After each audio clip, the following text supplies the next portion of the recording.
These 10 tips are guaranteed to make your webinars more engaging and successful, and in this video, I'll prove it to you. Riverside runs webinars multiple times a month. So today I sat down and watched one of the live demo monthly webinars, and I took away so much valuable information on how to successfully run a webinar and get a good turnout and encourage engagement, and I am here to share these learnings with you. So if that sounds good, stick around.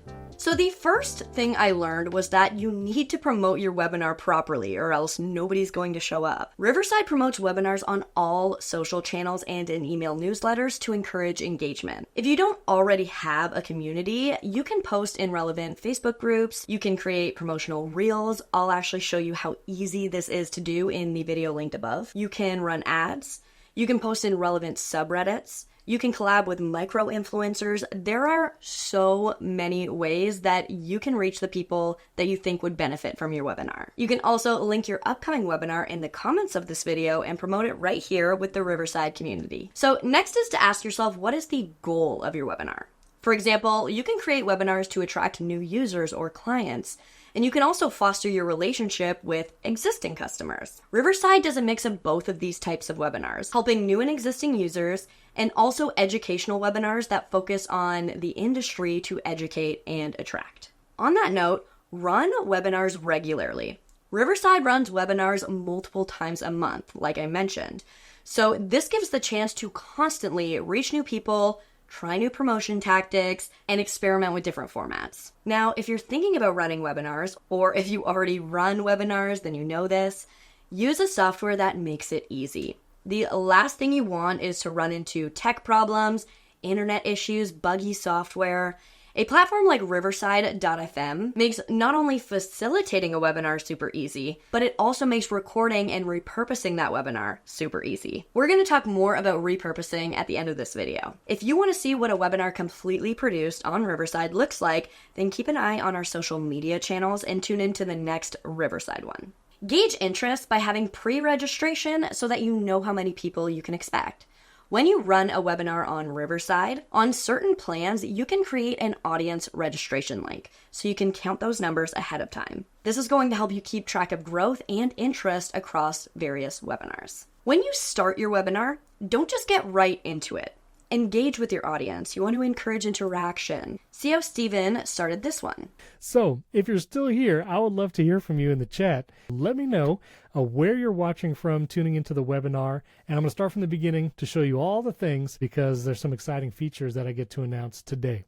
And welcome everyone from Maryland, from Canada, London. Rachel's tuning in. Dusseldorf, Germany. Very cool. Thank you all for sticking around. Sorry for the delay. Let's get started.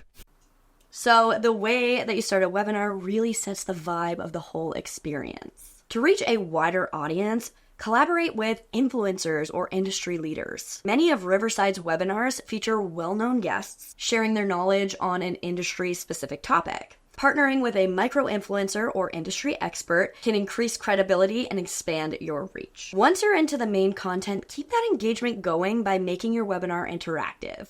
The best webinars feel like conversations, not like lectures. You can use live polling, chat questions, and even Q&A segments to keep your audience involved and invested. For example, in Riverside's webinar, Steven paused frequently to answer questions from the audience. This made viewers feel heard and included. Keep your questions coming. I'll answer them in just a second. Can you fade audio in and out that's not music, just sound? Patrick, that's a great question. So Servas is asking about multi-camera.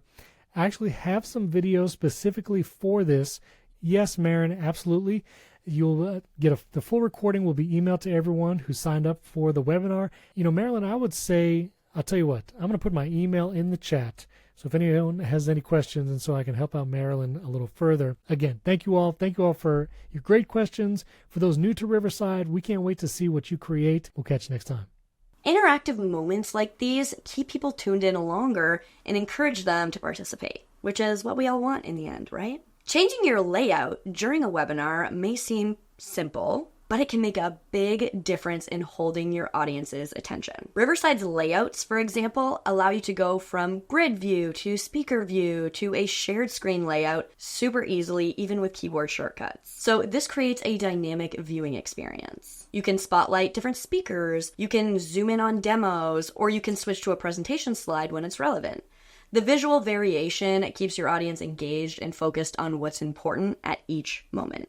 And finally, one of the biggest missed opportunities with webinars is not repurposing the content afterwards.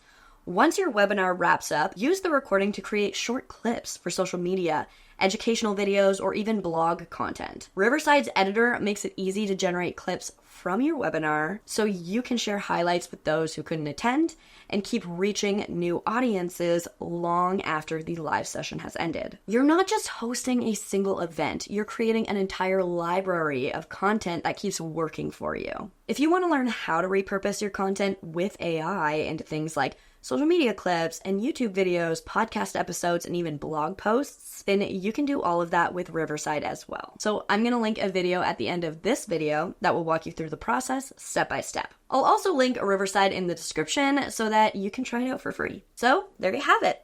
These 10 tips will not only make your webinars more engaging and successful, but they will also help you reach a broader audience and grow your brand over time. And again, if you're curious to see a professional level webinar in action, make sure to tune into Riverside's next live session where you can see all of these strategies implemented. If you are interested in tuning into their next webinar, let me know in the comments and I will send you the registration link. If you liked this video and learned something new, I would love it if you press that thumbs up button to let me know. And consider subscribing and sticking around for more content like this. We release new videos every single week designed to help you with content creation. Thanks so much for hanging out with me. My name is Bridget O'Rourke, and we'll see you next week. Bye!